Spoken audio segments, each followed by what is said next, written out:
ঐতিহ্যবাহী পোশাকে মাদলের তালে নিজস্ব ভঙ্গিমায় মায়াবী নৃত্য, লোকগানের সুরের মূর্ছনায় জীবন্ত শত বছরের কৃষ্টি ও ঐতিহ্য।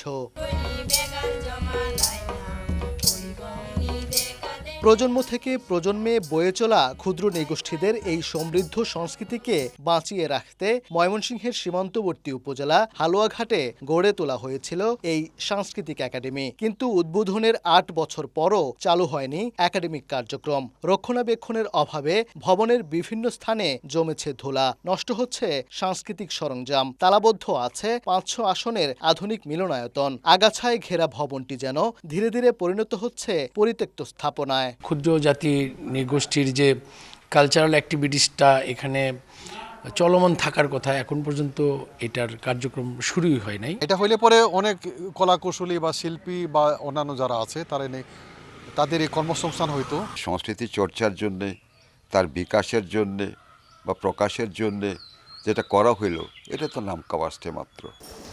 দীর্ঘদিন কোনো জনবলি ছিল না এই প্রতিষ্ঠানে। ২০২৫ সালের আগস্টে একজন পরিচালক নিয়োগ পেলেও অন্য কোনো কর্মকর্তা কর্মচারী না থাকায় একাডেমির দেখভাল কার্যত একাই করছেন তিনি। পরিচালক হলেও ভবন পাহারা দেয়া ছাড়া আর কোনো কাজের সুযোগ নেই তার। জনবল এখানে অনেকগুলো প্রয়োজন আছে, যেমন সহকারী পরিচালক, সঙ্গীত, নৃত্য, গবেষণা।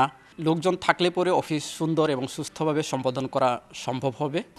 প্রয়োজনীয় জনবল নিয়োগ সহ একাডেমিটি পূর্ণাঙ্গভাবে চালু করতে সংস্কৃতি মন্ত্রণালয়ে শিগগিরই চিঠি দেয়া হবে, জানিয়েছেন জেলা প্রশাসক। এই একাডেমি চালু করতে, ফুললি অপারেশনাল করতে যে সমস্ত লোকবলের প্রয়োজন, সেই প্রয়োজনীয়তা আমরা সংস্কৃতি বিষয়ক মন্ত্রণালয়ে লিখিতভাবে জানাবো। 10,81,00,000 টাকা ব্যয়ে হালুয়াঘাটের রাংরাপাড়া গ্রামে ক্ষুদ্র নৃগোষ্ঠী সাংস্কৃতিক একাডেমির উদ্বোধন করা হয় 2018 সালের 1 নভেম্বর। ওবায়দুল হক, সময় সংবাদ, ময়মনসিংহ।